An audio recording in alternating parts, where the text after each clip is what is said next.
Good morning, everybody. It's Marty, the JavaScript Party. I'm my buddy Rhett. It is April 1st. Here in the States, we call it April Fool's Day.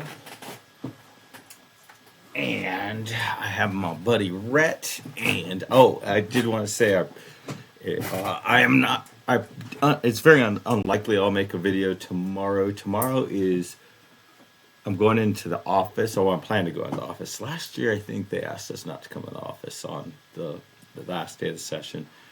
But I just kind of remembered that this morning, because I think they might have like parking issues, because it's just a very popular day for people to be.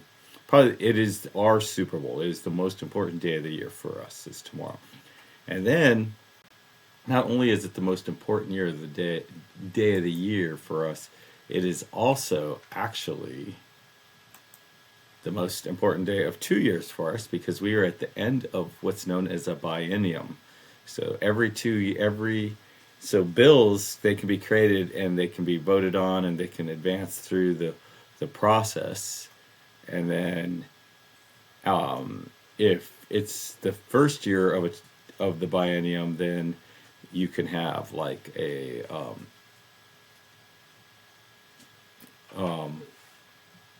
it can go on to the next year. But if it's the second year of the biennium, then it can't. Then it has to be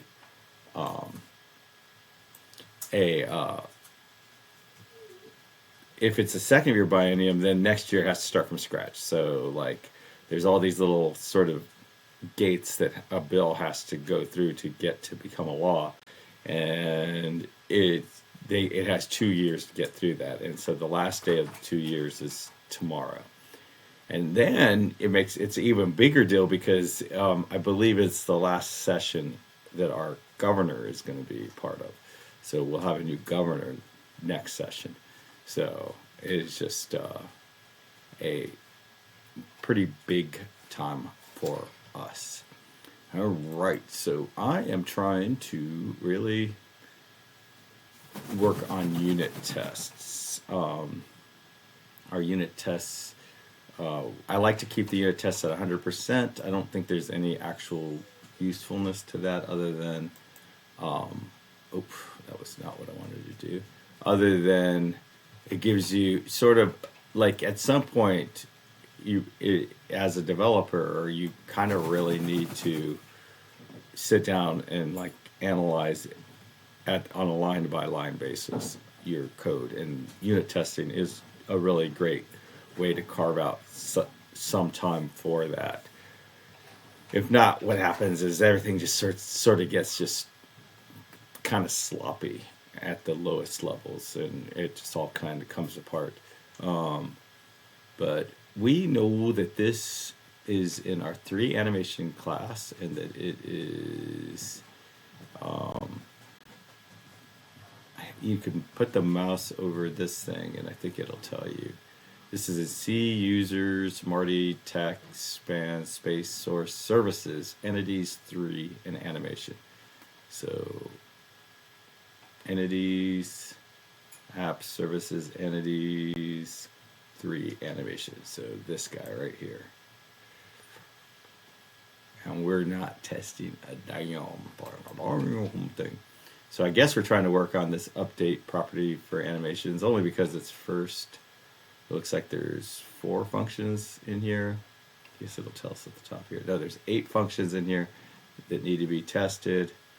So this one is called update property for animations. So it does make sense to me that it can accept an animation, and it can accept a mesh. That's the only thing it can accept. In the future, it'll be able to accept other things as well. So yesterday we had decided to create our own animation, and there it is. And so now apparently that's all we need to be able to call this function. So let's try calling the function. So I don't think we need this commented out interface. That was just so we could do this. Animations, I believe, is the sort of least mature part of this application. So I have before each, we have we have our test class. It doesn't really have a state. It doesn't make sense really to create a new test class every time because there's no state, no attributes, right? We don't have anything that we do this. This is all pure functions. And really, it probably would have been best to make this a static function. And I didn't really understand what a static function was like a couple days ago. I have learned the definition of it in the past many times, but it's just not a thing in front end. I think it's a very major thing in back end, but not a thing in front end. So anyways, this is our test class. Felt like I should call it I don't know, I guess we should call it our 3 animation class. Let's change that to 3 animation class.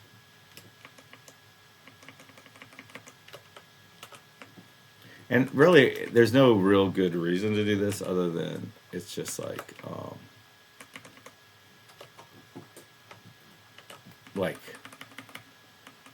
when you're in here, like expect test classes, like, yeah, well, I'm in unit tests. It's obviously a test class, but like it's probably a little more helpful to know that it's a 3 animation class. So let's just run this bad boy and see what happens. Dot and update properties for animation. And that even makes more sense to me now that I've looked at it a couple times. Yeah, so we are updating a property for animations, and it's not specific to meshes. But for now, we have a mesh that we're giving it, and we have an animation that we're giving it. So this animation describes the change that we want to make to the mesh. And basically, we want it to, with time, we want it to update the mesh rotation X. And I don't remember if this time is, I think this time is in seconds, but it might be in milliseconds or something, who knows. But this is continuous, and it's infinite, which I believe in my world means that when you get to the end of the time period, it starts back at the beginning again. So, and I believe the other thing, it could be like, hey, just do this once, and then I think the values the idea is that we would be able to update like to different things at different states, and then we have a function that we could pass in, and I guess it would be able to take that and take the time and other information and figure out whatever it wants to do. So anyways, now let's run this. I don't think it will automatically. It watches for changes in the code, not in the tests, if I remember correctly.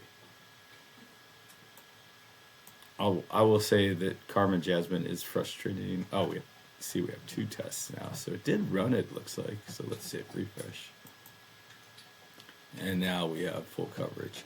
So really, what do we expect to happen? Well, I don't know. I think this is doing too much. But maybe not. I think it is. I feel like this should be broken out, but I just don't know exactly how. So maybe I'll just leave it right now. Because the thing is we might do something different if it's a mesh. Maybe we want to do this logic. Like, I think this right now we're sort of guarding. I'm trying to get in the habit of calling this a guard instead of a branch. We're guarding against the path length, but I don't think that is what we really want to guard against. What we want to guard against, and a guard, I guess that's the problem with the word guard. The thing that we want to sort of operate on, the thing that make decisions based on, is probably going to be around this type here, this mesh. But it's probably not going to be a mesh. It's probably going to be like a type. It'll be, because it could be a light, it could be a whole scene, it could be everything, right? Like all kinds of stuff could get animated. So that's probably where sort of the decision making is going to happen. So I think I'm just going to leave this as is for now. So this takes an animation for a mesh ID. So you pass it in for mesh ID. So you pass it in an array of IDs. You pass it in the mesh service. Okay, so we actually do need a mesh service. We pass it in the animation service. So this is like your classic dependency injection, where it's like it doesn't have its own stuff, but the mesh service and the animation service have a state. And I guess I need to really, I guess to do this right, what I need is to actually create those services in an injector and set up an injector with these services in it, and then be able to pass it in. But maybe I don't. Maybe I can just literally just create them as a service. The problem is that service also needs to have mesh IDs and animations. So this one's actually going to be very tricky to unit test, I think. So we are 8:51, so I have 4 minutes. So I think we have to create, I believe what we need to do is create a, so anyway, I guess first thing we should do is create a new it.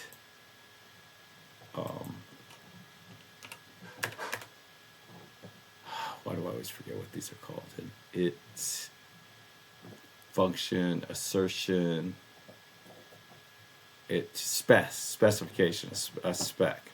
So we're going to create a spec for this. And really the main reason I'm setting up the spec right now is because I want to be able to should update animations for mesh IDs. So these, and then I think this, and then that's the first parameter or argument that it takes. So the second is a function. All right, so I think I want to put a comment here. So set up, need to set up a test bed with an injector that has a mesh service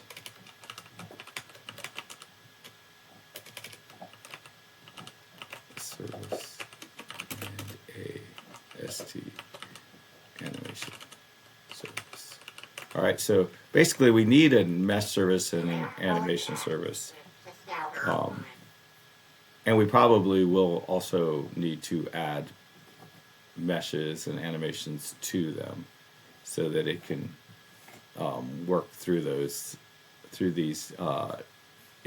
So basically what this does is it looks like it iterates over all of the mesh IDs, it gets those meshes, and then it passes it to this thing to modify update the property for the animation itself. And see, this actually looks like it gets the actual,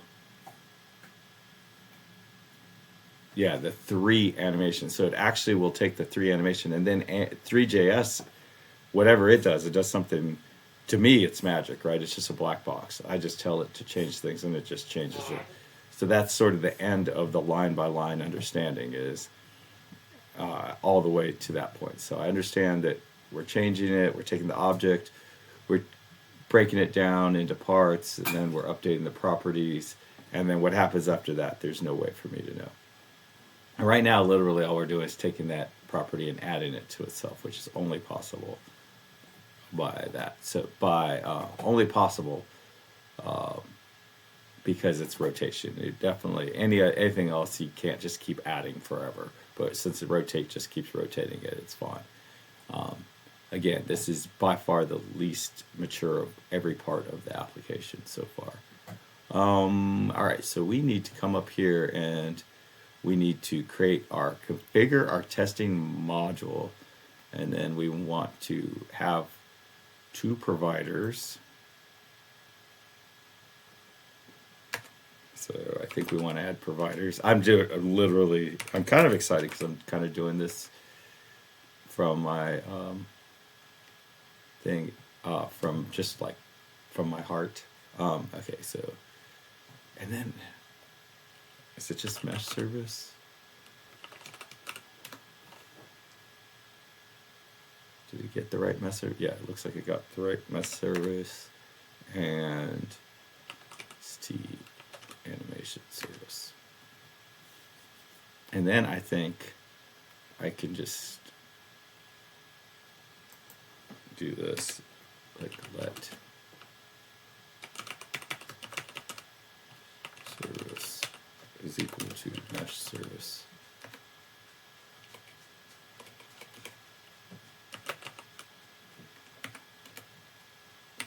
And what's the other one? ST animation service. Let's make this a little less.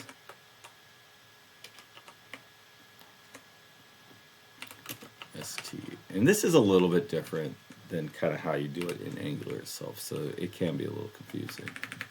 And so now we can say 3 service is equal to 3 animation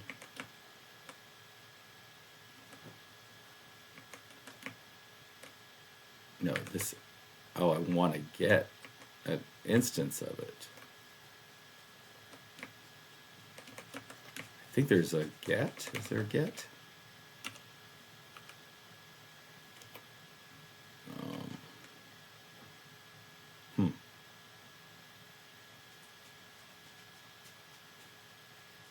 I can't even remember how to do this. So I feel like this is actually this would inject it.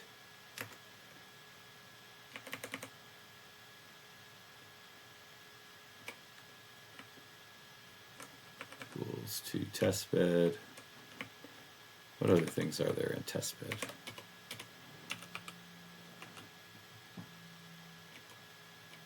It's so funny because we just did this initially.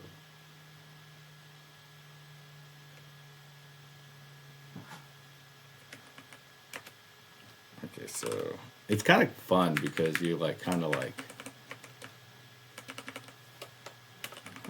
I feel like this actually adds it to the injector, right? Now what's the complaint here?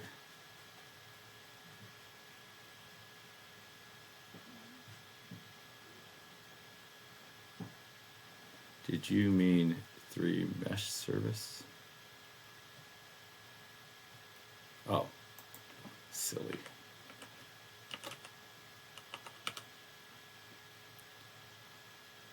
Now, I think this injects it though, so I don't need to add it as a provider.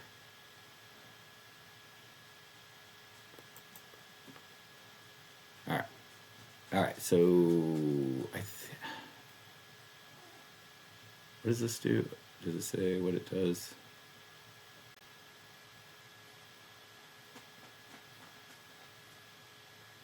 I don't know. Let's try saving it and see what happens.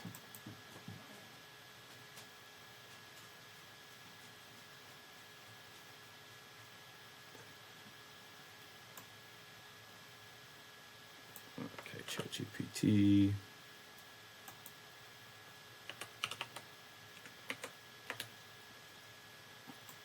Okay, so.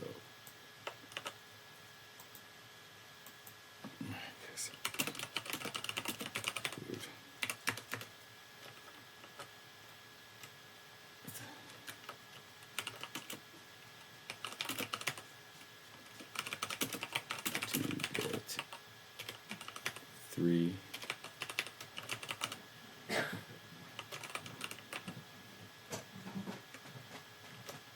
See if that's enough. I should have given it these lines up here. Yes, that's a normal correct data. Okay. Man, for some reason I thought that line of code would We'll create a message server and inject testbed. Yeah, so I think, yeah, this isn't necessary. What? That's what I was thinking. Is like that's not necessary. I don't understand. It's bringing up a very interesting thing in my head. Like,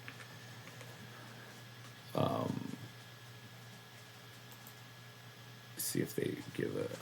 So if I did not want to give it,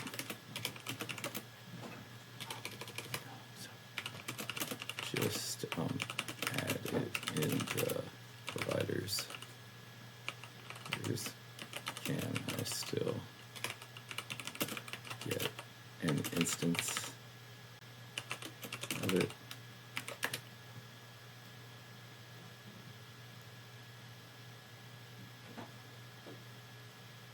Oh.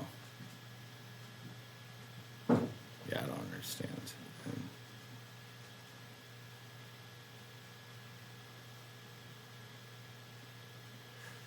So either works. Okay, so the inject function will create it, the provider, the service, if it does not exist, but returns the service if it does exist.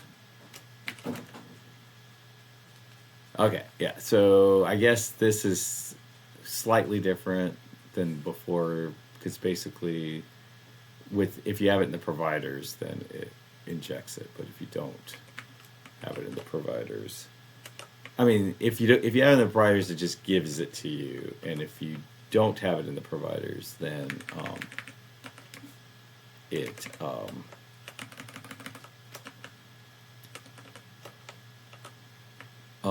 if you don't have it in the providers, then it creates one. That's, I guess, how it works. So it's like interesting to me and useful. All right, so that'll do that for today. I'll see you guys on Friday. Have a wonderful next couple days. Bye.